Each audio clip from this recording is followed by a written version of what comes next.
barometer amal kita saleh tak salehnya di salat kita. Bila salat kita ikhlas dan sesuai dengan sunnah Nabi SAW, maka insya Allah amalan yang lain mengikuti. Ini aktivitas ini membantu saya di akhirat atau akan menyulitkan saya di akhirat? Kalau seandainya perbuatan itu ternyata akan menyulitkan kita di akhirat kelak, tinggalkan perbuatan itu. Anta ni'mal jund. Kamu adalah sebaik-baik prajurit. Coba lihat. Kamu adalah sebaik-baik prajurit. Maka tujuannya adalah menghancurkan kehidupan rumah tangga. Dan dikuatkan untuk mengamalkan dan mengikutinya. Amin. Ma'asyiral kiram dirahmati Allah. Kita kemarin sampai pada hadis yang ke-36. Tapi belum selesai. Masya Allah. Qala al-imam An-Nawawi rahimahullah, al-hadithu as-sadisu wal-thalathun. Hadis yang ke-36. An Abi Hurairah radhiyallahu anhu, dari Abu Hurairah radhiyallahu anhu, an Nabi sallallahu alaihi wasallam, dari Nabi sallallahu alaihi wasallam, qala man naffasa an mu'minin kurbatan min kurabid dunya naffasallahu anhu kurbatan min kurabi yaumil qiyamah. Siapa yang melapangkan bagi seorang mukmin kesempitan dari kesempitan dunia, Allah lapangkan baginya kesempitan di antara kesempitan di akhirat. Al-jaza'u min jinsil amal, jenis pahala yang kita dapat, kebaikan sama dengan apa yang kita lakukan dan perbuat. Wa man yassara ala mu'sirin, siapa yang memudahkan orang yang dalam kesulitan dalam membayar hutangnya, maka Allah mudahkan urusannya di dunia dan akhirat. Subhanallah, memudahkan urusan orang lain yang dalam kesulitan, balasannya Allah mudahkan urusan kita dunia dan akhirat. Dan itu bukan hanya 1, 2, 3 dan seterusnya. Wa man satara musliman satarahu Allahu fid dunya wal akhirah. Siapa yang menutupi aib seorang mukmin atau muslim, Allah tutupi aibnya pada hari kiamat atau di dunia dan di akhirat. Subhanallah, salah satu nikmat di antara nikmat-nikmat Allah yang patut kita syukuri, ya, kekurangan kita, dosa-dosa dan kesalahan kita ditutupi oleh Allah SWT. So kalau seandainya dibuka semua kesalahan kita, dosa-dosa kita, ya tidak ada tempat kecuali kita malu kepadanya. Tapi alhamdulillah Allah tutupi. Bahkan Allah anjurkan saudara-saudara kita untuk menutupi aib kita, untuk menutupi aib kita. Oleh itu, supaya aib kita ditutupi Allah, maka rajinlah menutupi aib orang lain. Makanya biarlah seolah-olah tidak tahu atau tidak mencari tahu kelemahan dan aib orang lain, supaya kita tidak terbuka aib kita. Karena ibarat kata Umar bin Khattab radhiyallahu anhu, man jarra dhuyulan nas jarran nasu zailah.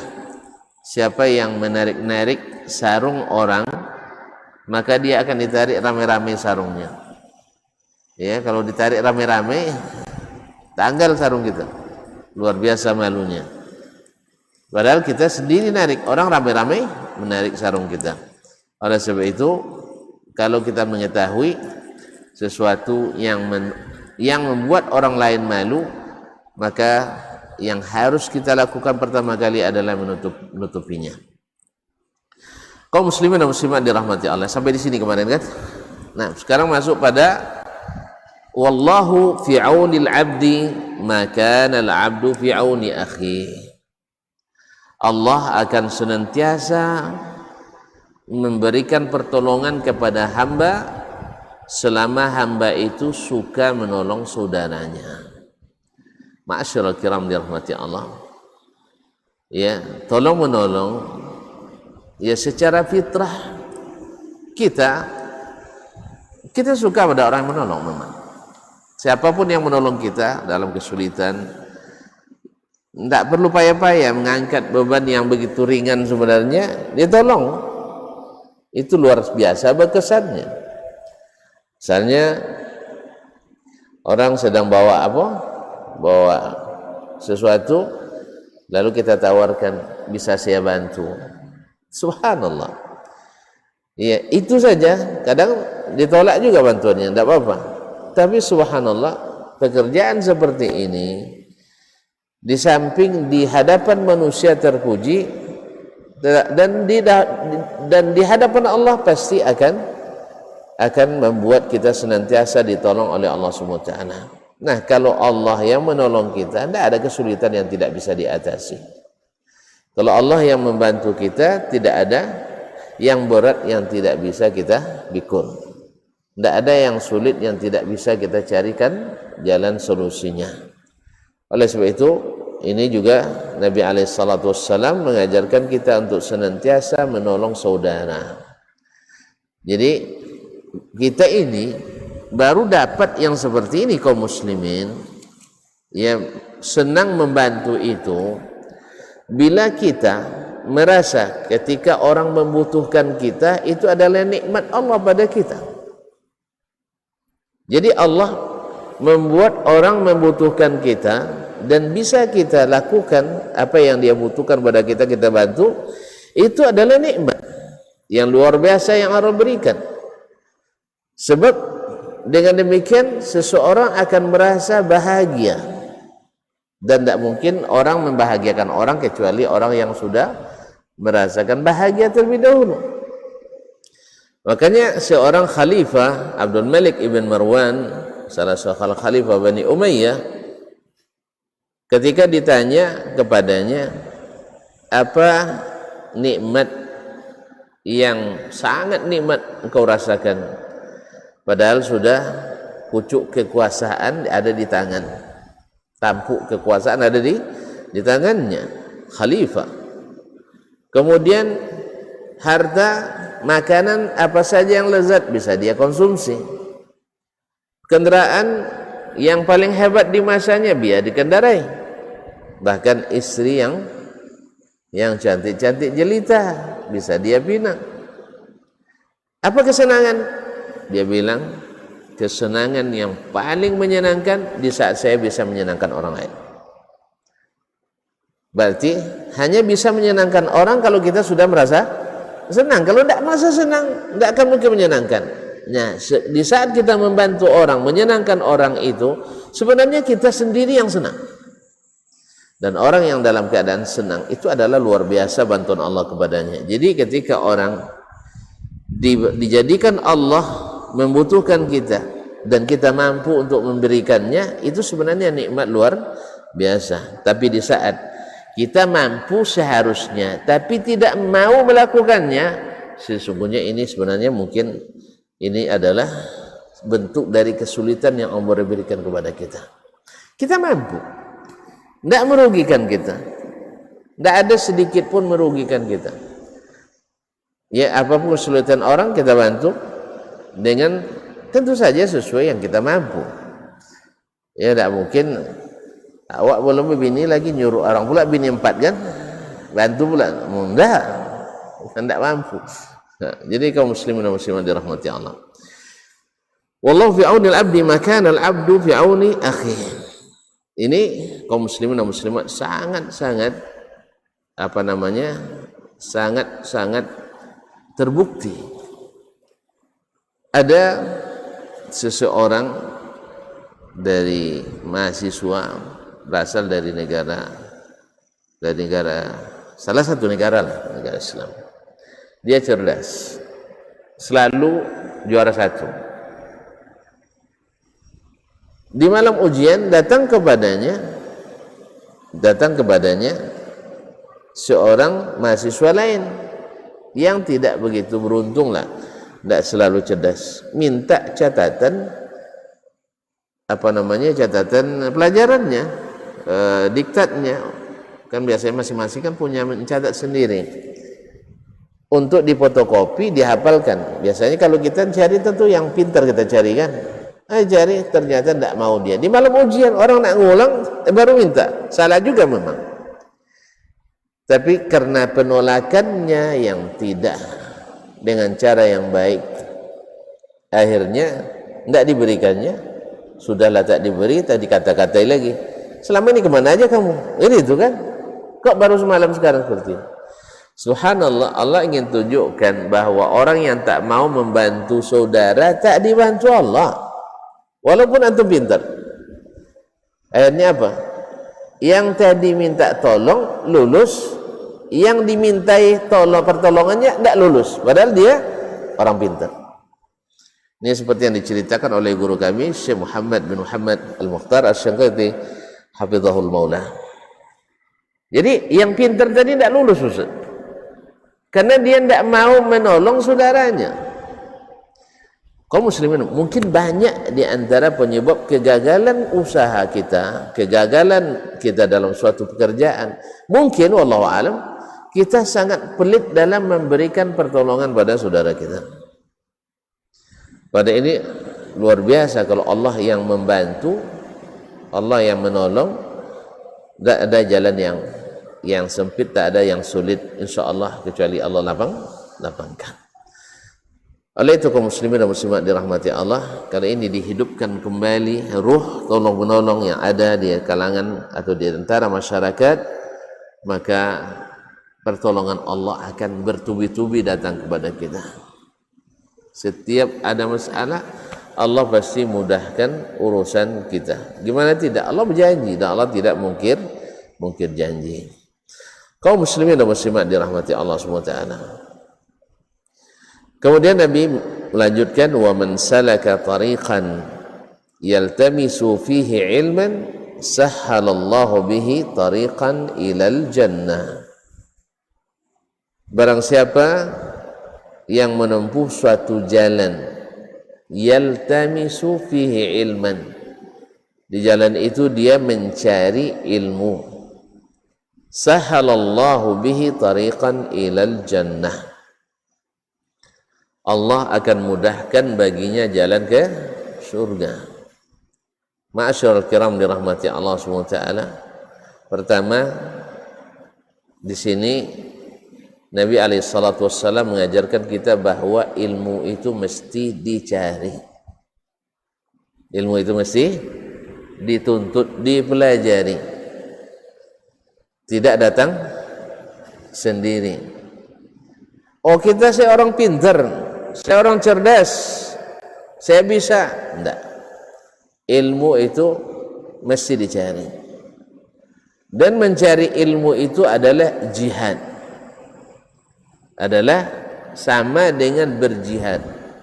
Andainya orang menuntut ilmu lillahi ta'ala untuk mencari jalan ke surga, meninggal di dalamnya, mungkin dia dapat pahala orang yang syahid fi sabilillah. Man kharaja fi talabil ilmi fahuwa fi sabilillah.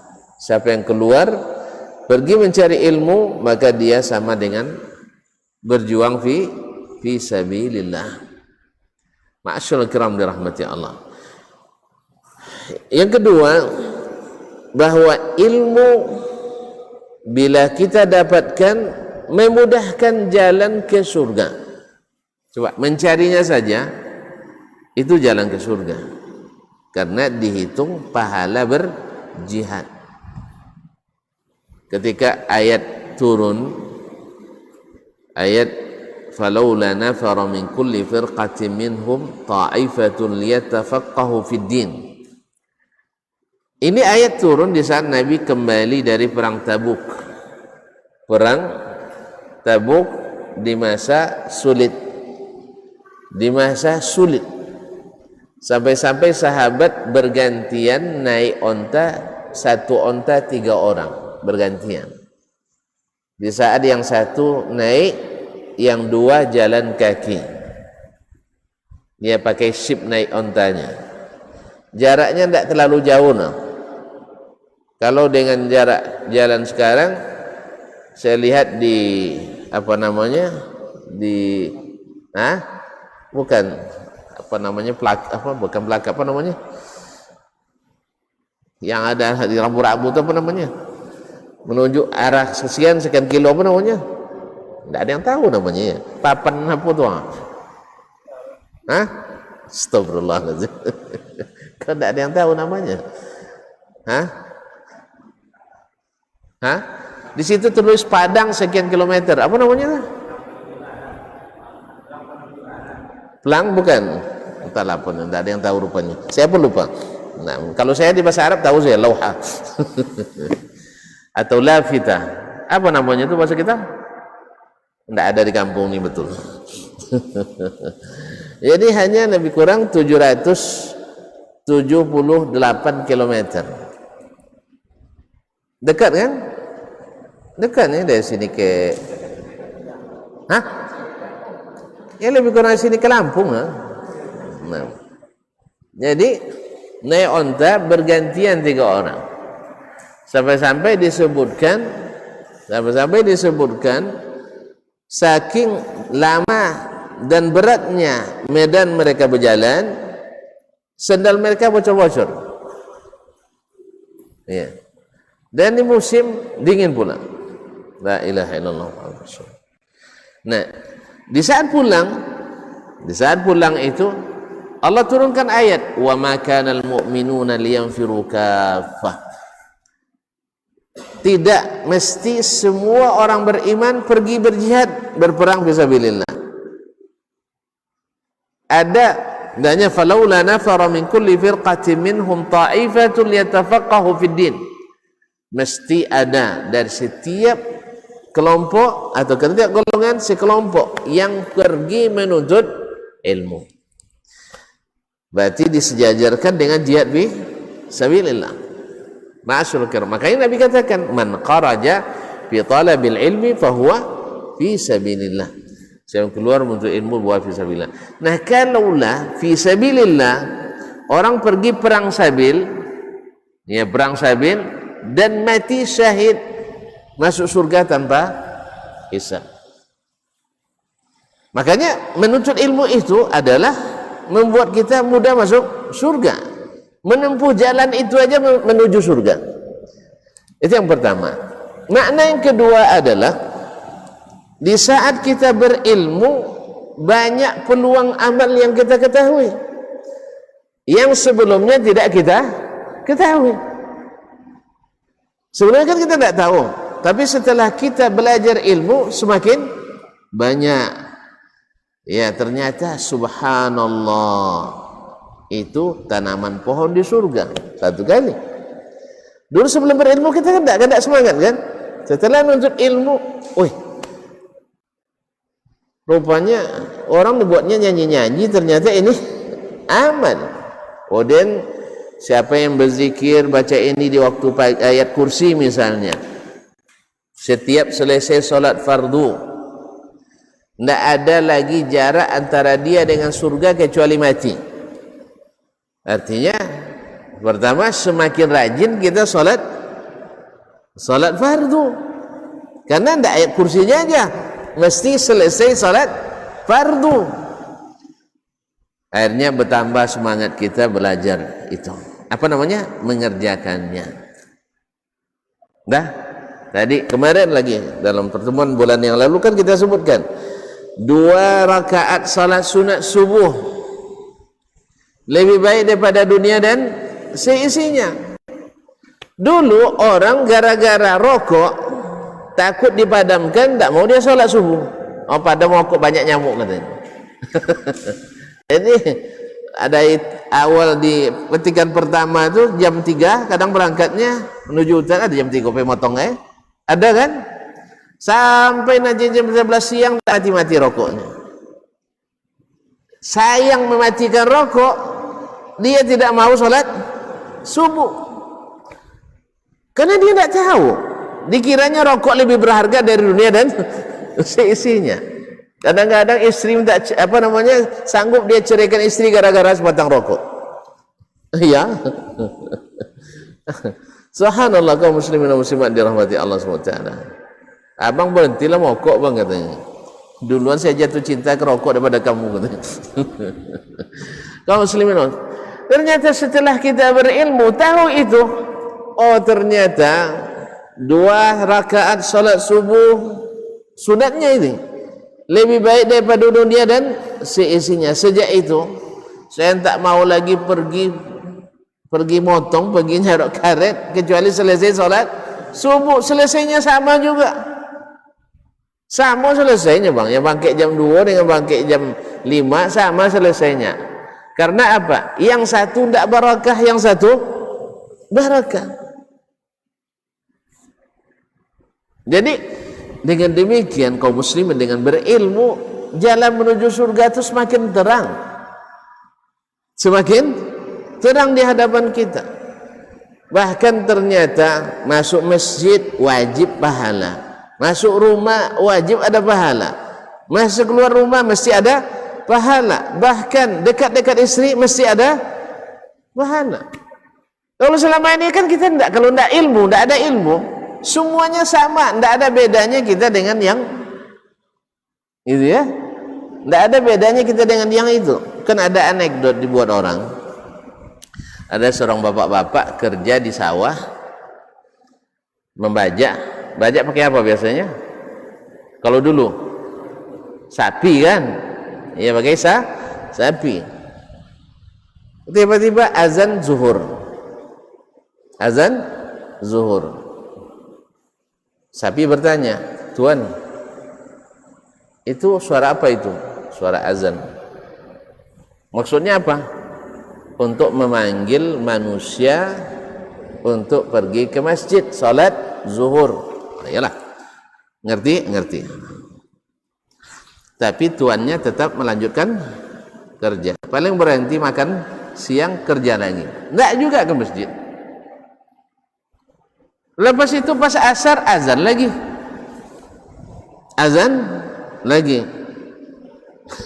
Ini cerita tidak ada sanadnya ini. Ini anekdot aja. Azan lagi, nanya lagi sang sapi, Tuan, itu yang suara tadi apa tadi? Suara azan. Ngapain? Manggil orang salat. Tuannya tidak juga pergi salat, baru pulang menjelang maghrib. Diperbudak oleh kerja. Dalam perjalanan pulang sapi celoteh, Tuan, kayaknya kita hari ini sama ya katanya. Kata kita hari ini sama. Kamu bilang kenapa sama? Iya, kan tadi kata Tuan kalau azan manusia mesti ke masjid. Ternyata Tuan tidak pergi, sama kita, tidak kena dengan panggilan itu. Jelas. Jadi orang tidak tahu bahwa nilai azan itu. Kata Nabi SAW, kalau kita belajar, lau ya'lamu ahadukum ma fi nida wasaffil awal, atau lau ya'lamul muslimuna, atau lau ya'lamun nas ma fi nida wasaffil awal la atauhu walau habwa. Dalam riwayat lain, as-saffil awal lau lam yajiduhu illa yastahmu alaihi lastahamu alaihi. Andainya manusia tahu bagaimana besarnya pahala menyahut azan dan saf pertama, kemudian tidak mungkin duduk di salat di saf pertama kecuali dengan diundi, pasti mereka berundi. Subhanallah. Bahkan dalam riwayat pertama tadi, niscaya kalaupun maafkan pasti mereka datang juga ke masjid walaupun dalam keadaan merangkak. Allah. Ma'asyiral kiram dirahmati Allah. Akhirnya dengan ilmu kita semakin dekat ke surga. Dia enggak tahu bahwasanya ya at-takbiratul ihram, siapa yang salat sama dengan imam, artinya dapat takbiratul ihram bersama imam, itu lebih baik daripada dunia dan subhanallah. Kaum muslimin dan muslimat, kemudian langkah ke masjid, setiap diangkat naikkan derajat, turun menghapuskan dosa. Hanya semakin rajin pula kita melangkah ke masjid, siapa yang duduk menunggu solat, dihitung sedang solat sekalipun tidak solat. Makanya kaum muslimin yang meriwayatkan dari Sa'id bin Musayyib, seorang ulama tabi'in, suatu hari beliau masuk masjid, pas di pintu masjid azan dikumandangkan di pintu masjid. Dia bilang inna lillahi wa inna ilaihi rajiun. Musibah. Kenapa musibah? Karena dia bilang munzu arba'ina sana la yu'adzinul mu'adzin illa wa ana fil masjid. Sejak 40 tahun tidak pernah azan dikumandangkan kecuali saya sudah di dalam. Sekarang terlambat. Azan orang dia di pintu. Nah, karena dia tahu tadi. Kalau kita karena tidak tahu, orang dah mau salam kita masih di masih di pintu. Kadang-kadang orang dah selesai sholat kita masih duduk-duduk seperti tidak terkena saja. Jelas ya? Ini subhanallah, kalau dijabarkan tentang man salaka tariqan yaltamisu fihi ilman sahalallahu bihi tariqan al jannah, siapa yang mencari ilmu akan terbuka dan mudah baginya masuk surga. Tentu lihat sendiri ya, orang-orang yang Allah berikan kepadanya ilmu misalnya, setelah dapat ilmu, lalu ilmu ini seperti kata ulama, ilmu itu ada zakatnya, dia ajarkan berapa dia dapat pahala. Karena mendalla ala khairin kafa'ilihi, siapa yang menunjukkan satu jalan kebaikan seperti yang melakukan. Akhirnya kita semangat pula tuan-tuan dan puan. Bagi yang sudah tua, anak-anaknya, anak saya mesti jadi ahlul ilmi, mesti jadi ulama. Apa sebab? Kalau dia nanti masuk surga, saya ternyata tidak, akan diberikan syafaat kan? Anak saya mesti hafiz Quran, karena hafiz Quran bisa memberikan syafaat. Akan mengalungkan ke orang tuanya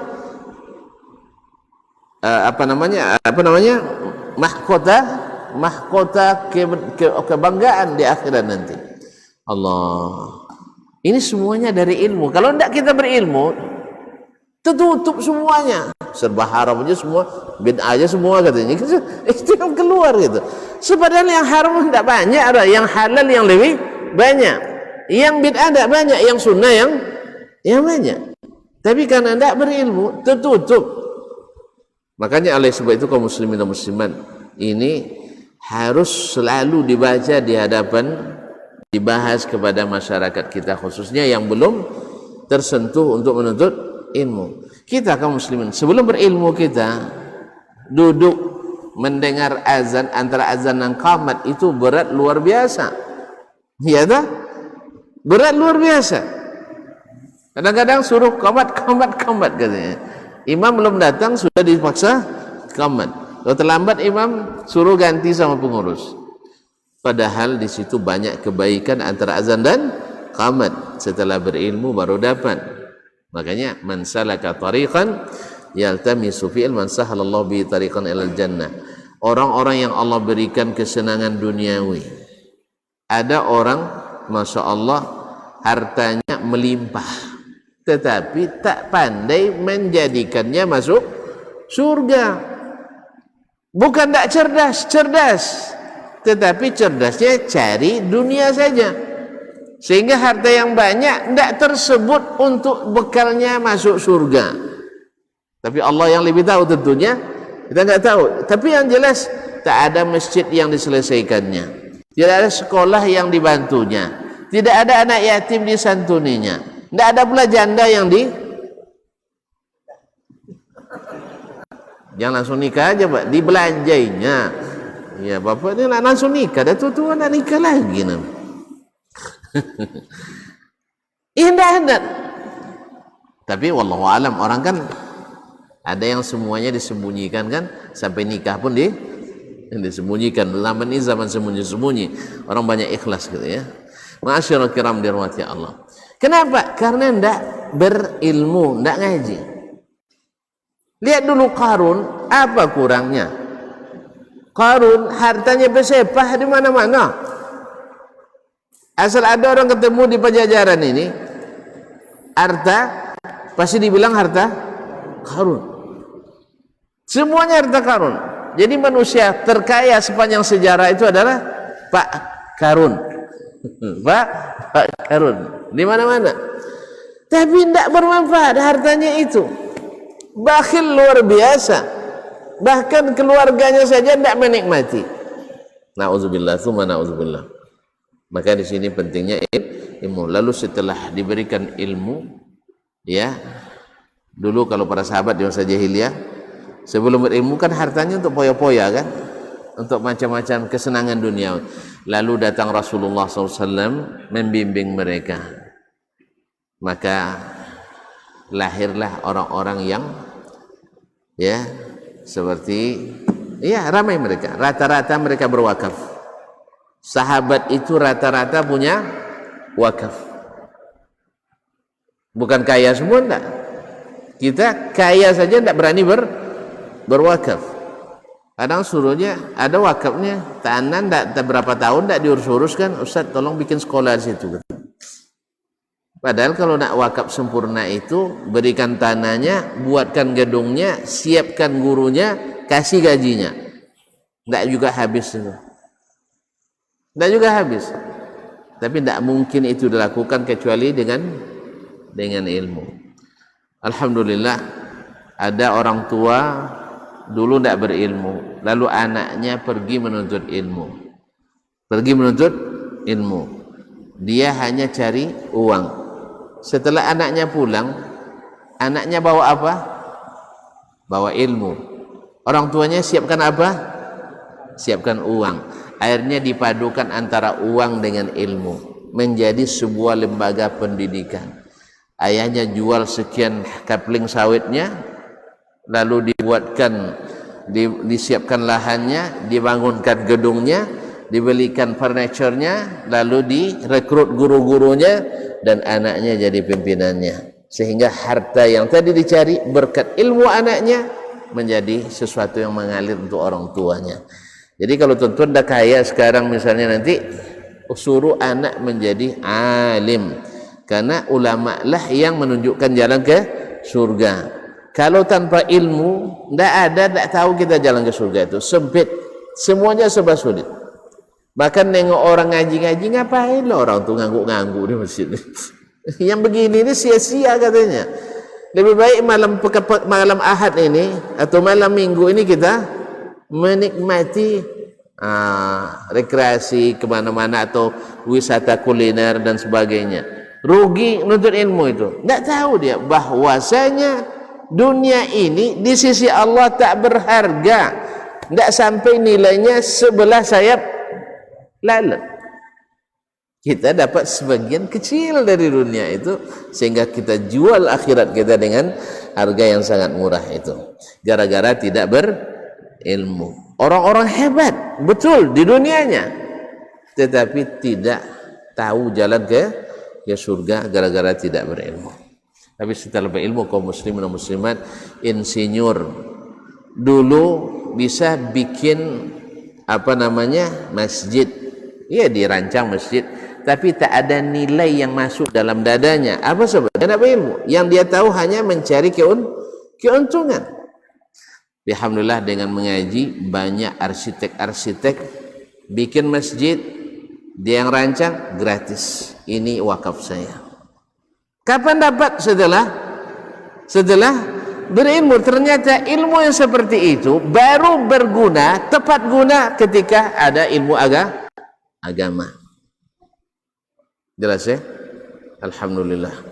Berapa banyak pekerja sosial, tapi kalau tak ada ilmu agamanya, betul sosial saja, hanya mendapatkan aplaus masyarakat, hanya mendapatkan sertifikat, hanya mendapatkan penghargaan, mungkin pemecah rekor muri untuk Indonesia, untuk internasionalnya Guinness Book ya, mengejar rekor mungkin, tapi kosong nilai. Tapi setelah dia mengaji, setelah dia berilmu, seluruh kegiatannya menjadi berharga dan bernilai. Itu juga sebenarnya. Makanya orang-orang jahiliyah dulu apa kalahnya ketika Abdullah bin Jud'an di masa jahiliyah dulu, masa jahiliyah orang haji kan? Masa jahiliyah orang haji? Hah? Enggak ya? Antum enggak pernah ke Mekah, makanya enggak tahu. Cepatlah daftar. Di masa jahiliyah itu ada haji juga dulu. Enggak tahu antum ya? Itu pasal peringatan apa nampaknya ya. Masyaallah kiram dirahmati. Belajar sirah nabawiyah. Di musim haji itu, hajinya tetap Zulhijjah. Nah, musim haji dia menyembelih 1000 ekor onta. Saya nak tanya kepada tuan-tuan dan puan-puan, ada enggak yang pernah menyembelih 100 ekor kambing Idul Adha? Yang kaya-kaya yuk. Ini pas gini enggak ada yang ngaku kaya nih. Nah, ya. Dia 1000 ekor onta di musim haji. Dan saking tingginya kancah-kancahnya sehingga para jemaah bisa ngambil dengan sistem drive. Nah, tidak turun dari kendaraan. Yang naik onta ngambil dia ontanya, tinggal ngambil gini, masukkan ke tempat makanannya, dia makan sambil naik onta. Berarti drive thru itu sudah ada dari dulu, bukan sistem baru itu. Udah lama ada, lebih duluan orang jahiliyah dulu. Itu Abdullah bin Jud'an. Ditanya oleh ibunda Aisyah radhiyallahu anha, ya Rasulullah, ayamfa'uhu dzalika bil akhirah? Itu berguna tidak baginya di akhirat? Coba tiap tahun kalau sempat dia melakukannya dalam waktu 20 tahun, 20 kali 1000, 20.000 ekor onta. Berapa duitnya? Saya tidak pandai hitungnya. Tidak usah lah gitu. Kaya luar biasa. Tetapi dan pemurah luar biasa. Tetapi tidak bermanfaat baginya. Apa sebab? Tidak ada ilmu. Apa sebabnya? Kata Nabi SAW, dia tidak pernah suatu hari pun mengucapkan Rabbighfirli yaumaddin. Ya Allah, ampuni dosaku pada hari pembalasan. Dia tidak yakin dengan itu. Makanya kaum muslimin harga ilmu itu sangat-sangat bernilai. Makanya kalau di negeri yang ilmu agama bernilai, ya misalnya di Arab Saudi misalnya dan di Kuwait. Di Kuwait itu kabarnya kalau mahasiswa menikah ditambah beasiswanya. Kalau di kita mahasiswa menikah ditarik beasiswanya, harus diganti lagi. Itu bedanya kaum muslimin. Di sana anaknya menikah sedang kuliah disupport orang tuanya. Kalau di negeri kita anak menikah sedang kuliah diboikot orang tuanya. Kalau menikah bonti jadi anak dan siapa yang berani lagi? Kan gitu kita. Akhirnya anak kita sudah S2 masih tetap juga belum berdua. Betul kan?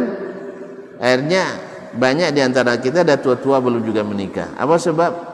Tunggu selesai kuliah dulu. Selesai kuliah dapat kerja dulu. Dah dapat kerja harus orang tua dah mengenyam dulu pencariannya. Dah puas orang tuanya, dia tidak mau lagi menikah. Apa sebab? Dah tanggung. Dah umur hampir 30, hilang pula semangat lagi. Tentu kan tahu sendirilah. Nah, bahwa usia kalau sudah menjalan 30 itu dah kendor lagi. Nanti naik lagi umur 45, puber kedua. Coba tanya yang umur 45 ni nak nikah lagi dia tu. Nanti umur 60 nak naik lagi tu. Kaum muslimin dan muslimat dirahmati Allah.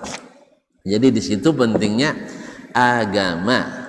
Man salaka tariqan yaltamisu fi ilman sahalallahu bi tariqan ilal jannah. Makanya penuntut ilmu di negeri-negeri yang menghargai ilmu tinggi-tinggi sangat dimuliakan. Sangat dimuliakan. Mereka dihargai. Makanya tadi saya katakan mereka melihat kita menuntut ilmu itu subhanallah apresiasi luar biasa, bukan justru tidak dihargai.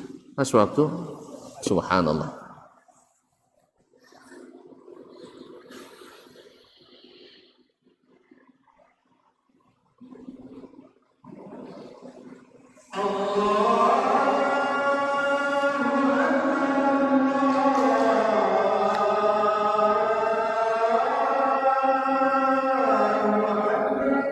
Allah.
Kaum muslimin dan muslimat rahimanallahu wa iyyakum, berarti menuntut ilmu mendekatkan kita ke surga.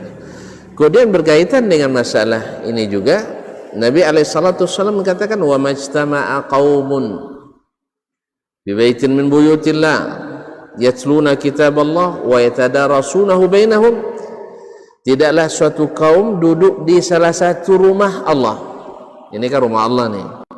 Maksud rumah Allah ini adalah idhafatu tashrif, tempat ini dimuliakan. Allah tidak butuh rumah dia, Allah tidak membutuhkan makhluknya. Lalu kenapa disebut rumah Allah? Sebab rumah ini harus dihormati karena kita menghormati Allah tabaraka wa ta'ala. Maka mesti aturan yang berlaku di dalamnya aturan Allah tabaraka wa ta'ala.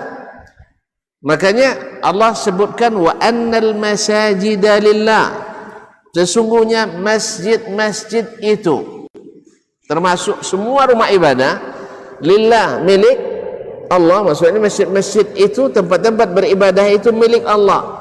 Fala tad'u ma'allahi ahada, jangan berdoa di samping berdoa kepada Allah kepada seorang pun. Ini kan jelas sekali kaum muslimin, jangan berdoa kepada seorang pun selain Allah. Jelas? Maka masjid itu milik Allah, jangan berdoa, artinya jangan menyekutukan Allah dalam berdoa. Di sini kita tahu bagaimana rusaknya akidah orang yang berdoa ke tempat-tempat kerah, berdoa ke wali-wali. Karena apa? Nabi melarang berdoa kepada Allah dengan berdoa melalui orang lain. Karena Allah katakan wa anal masajid. Nah, disebut masjid Baitullah karena dia dimuliakan karena Allah Subhanahu wa taala. Oh, enggak, banyak sekali rumah Allah nanti. Nah, Allah tidak memerlukan rumah, tak memerlukan tempat. Allah ghaniyun 'anil khalq. Allah tidak membutuhkan makhluknya, makhluklah yang membutuhkan Allah tabaraka wa ta'ala. Ma'asyiral kiram.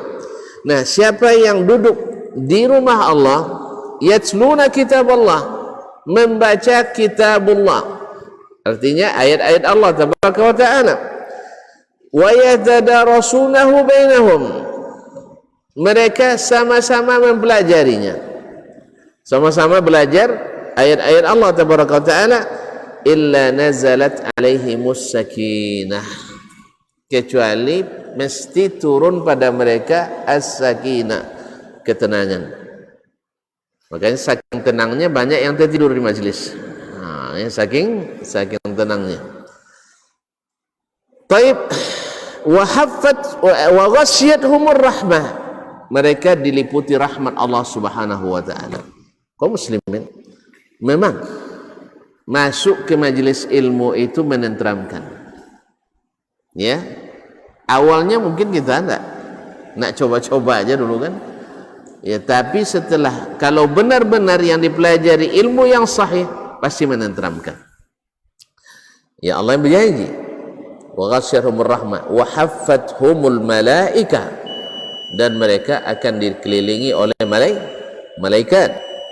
Berarti di sekitar kita ini ada malaikat-malaikat. Inna lillahi malaikatan sayyahin yatlubuna majalis az-zikr. Allah memiliki malaikat-malaikat yang berkeliling mencari tempat-tempat orang mengingat Allah tabaraka wa ta'ala. Dan sebesar-besar majlis zikir adalah yang mengingatkan kita kepada Allah, adalah majlis ilmu agama. Taib, wa haffathumul malaikah, mereka dikelilingi oleh para malaikat. Makanya datang ketenangan, karena penjaganya aparat langit. Kalau aparat bumi yang datang risau kita, apalagi kalau keseragam belum datangnya kan. Enggak, tapi kalau aparat langit datang menenteramkan. Ya, Pak ya. Kalau aparat langit datang menenteramkan. Nah, wa zakarahumullahu fi man indah, dan Allah sebut-sebut mereka di hadapan para malaikatnya. Kira-kira kalau kita disebut-sebut di depan majlis Pak Wali, apa sekarang kepala desa lah dulu, disebut-sebut maksudnya bukan disebut-sebut keburukannya.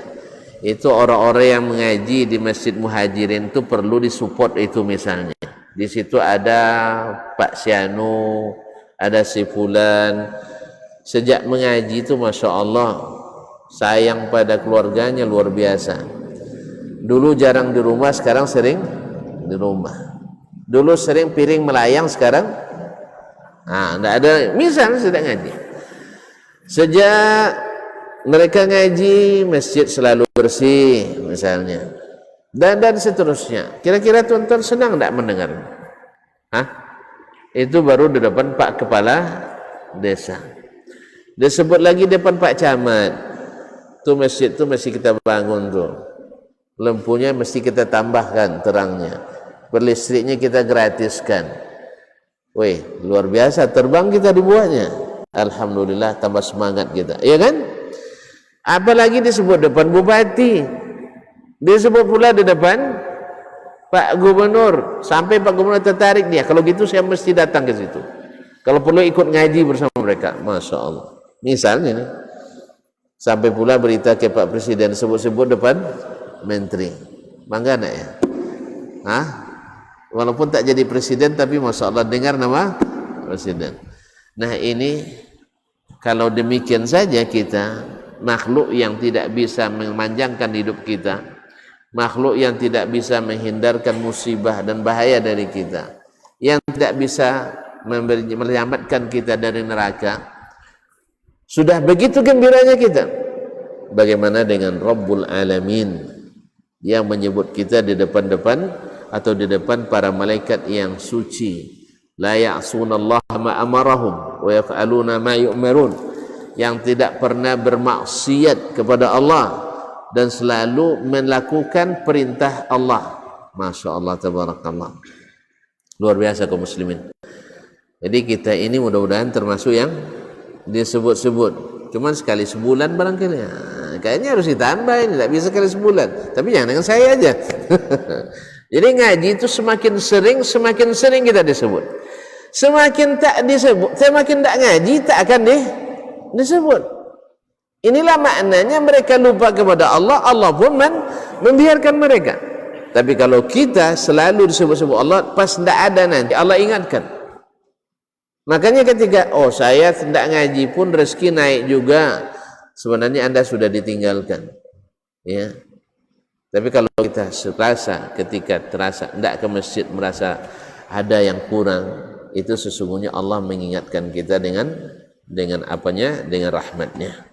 Oleh itu kaum muslimin dan muslimat berada di majelis ilmu itu sampai-sampai. Nah, ini dalam hadis qudsi dijelaskan, sampai-sampai orang yang duduknya di masjid bukan untuk ngaji, tapi duduk bersama orang itu dapat ampunan juga dia. Malaikat lapor, ya Allah, inna fihi fulanan, inna makana ila ya'ti li haja. Dalam majlis itu ada sebulan. Allah kan lebih tahu itu. Di dalam majlis itu ada si fulan datang karena kepentingan. Kepentingan kan tidak disebut apa kepentingannya.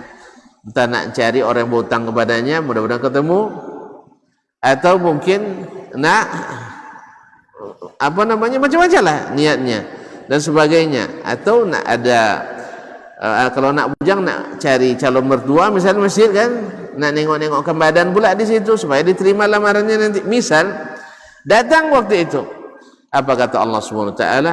Ulaika qaumun la yashqa bihimul jalis.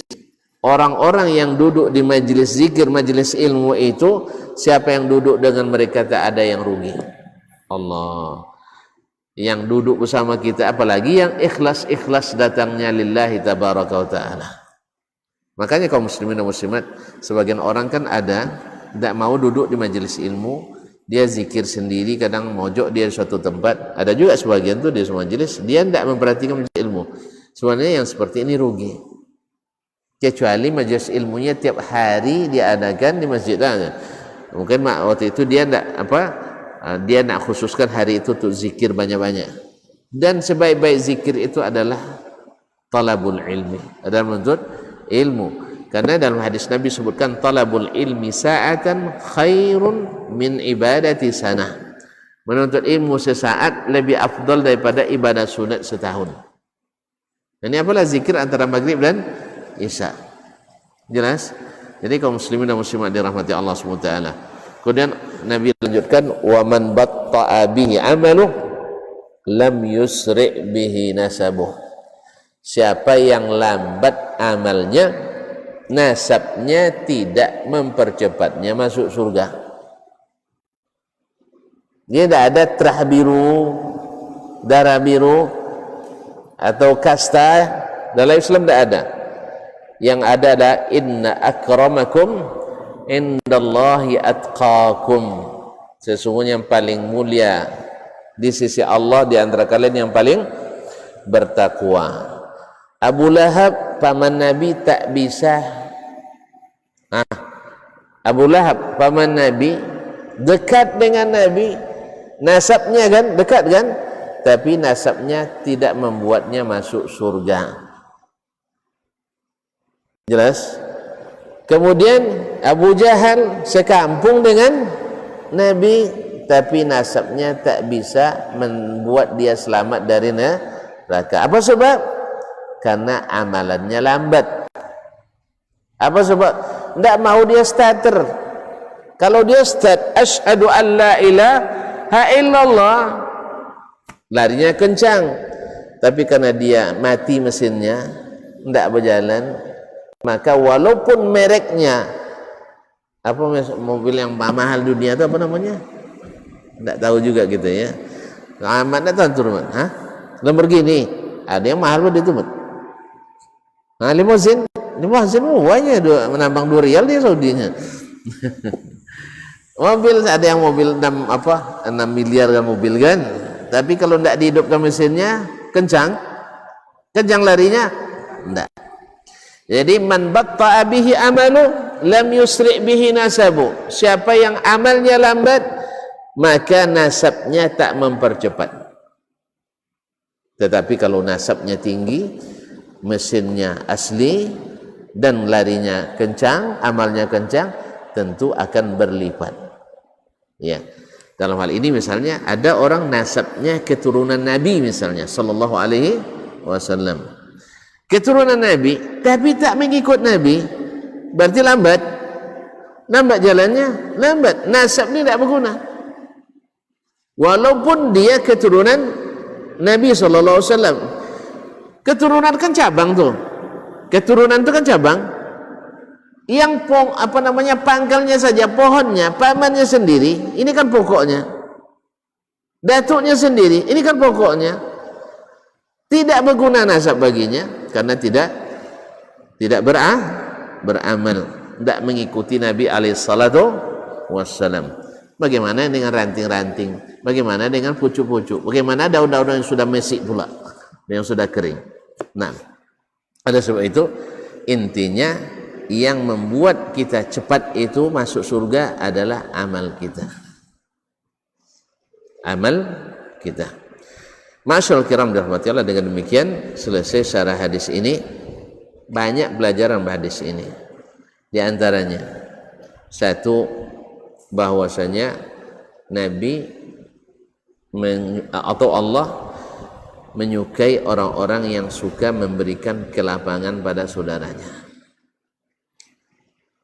Yang kedua, bahwa balasan yang diberi selalu sejenis dengan apa yang dikerjakan.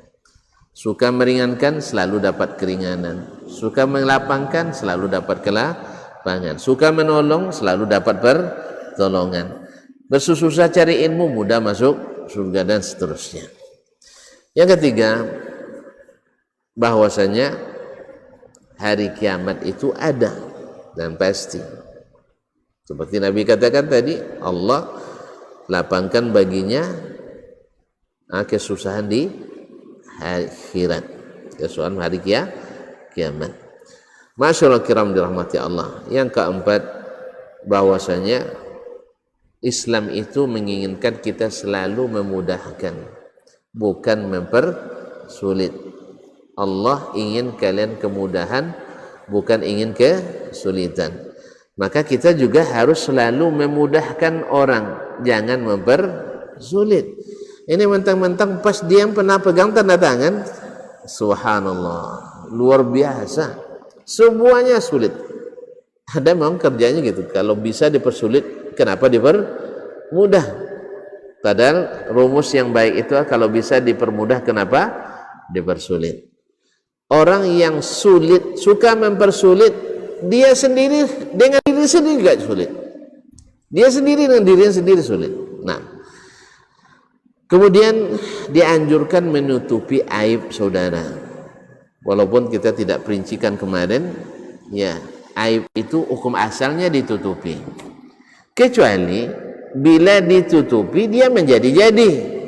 Maka itu semakin ditutupi semakin menjadi-jadi, maka hal seperti ini harus dilaporkan. Tetapi kalau mengandung dua kemungkinan, tetap kembali ke asal. Ya, kalau tidak ditutupi dia menjadi, atau kemungkinan dia tetap akan kembali, maka hukum asal tetap ditutupi. Ma'asyiral kiram rahmati Allah, karena Nabi mengatakan kullu ummati mu'afa illal mujahirin. Setiap umatku dimaafkan kecuali yang terang-terangan berbuat dosa. Ya, kalau dia sembunyi-sembunyi dan kita berharap mudah-mudahan suatu saat dia bertobat, maka yang terbaik adalah ditutupi.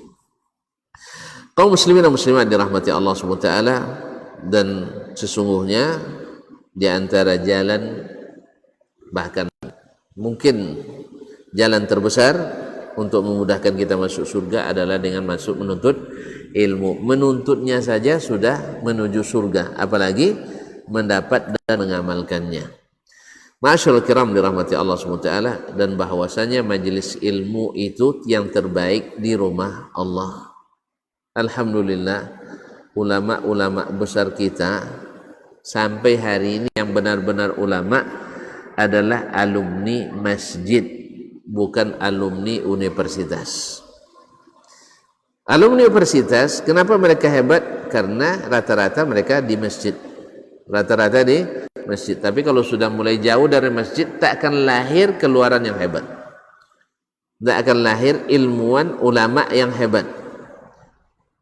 Ini hebatnya ulama itu bukan pada bicaranya, tapi hebatnya ulama itu pada amalnya. Ya, pada amalnya. Kalau untuk menciptakan orang punya retorika, tamat SMP bisa dilatih berpidato. Bahkan sekarang tamat TK sudah bisa jadi dai cilik.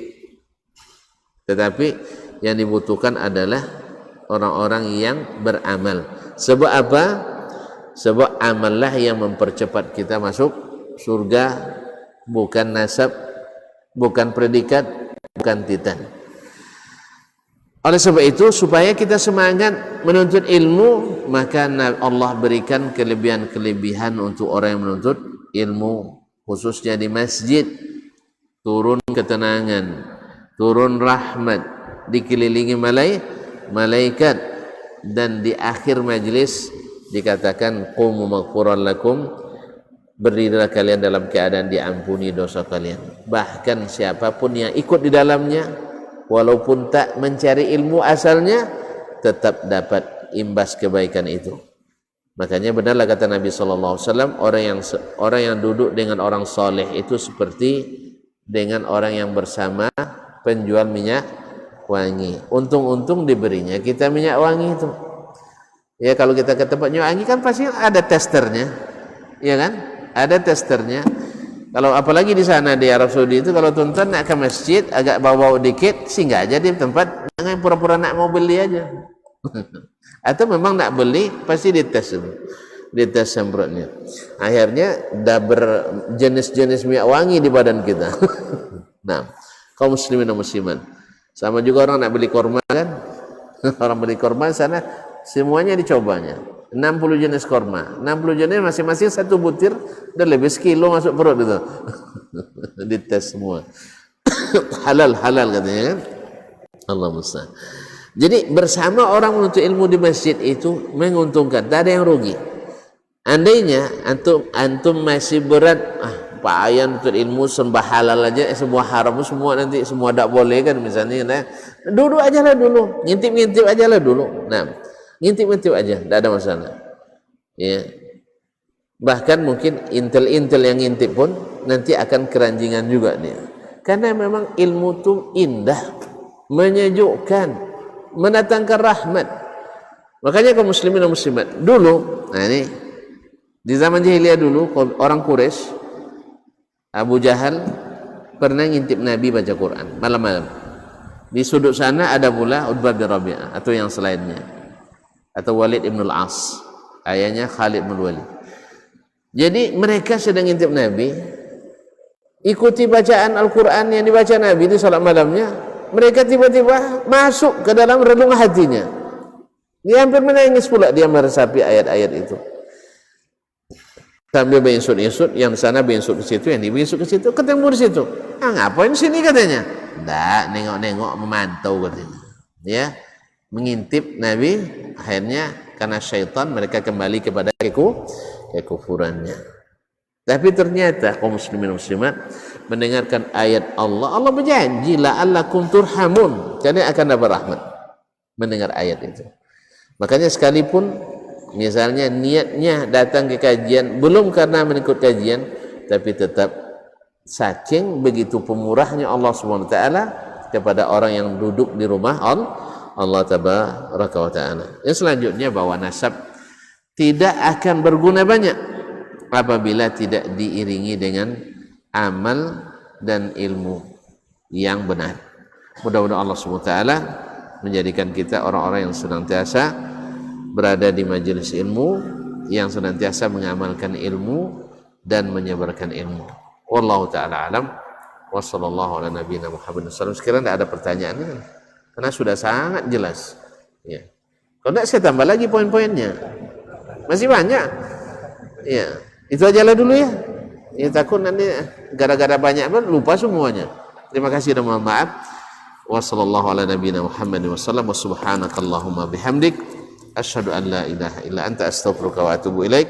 Wassalamualaikum warahmatullahi wabarakatuh.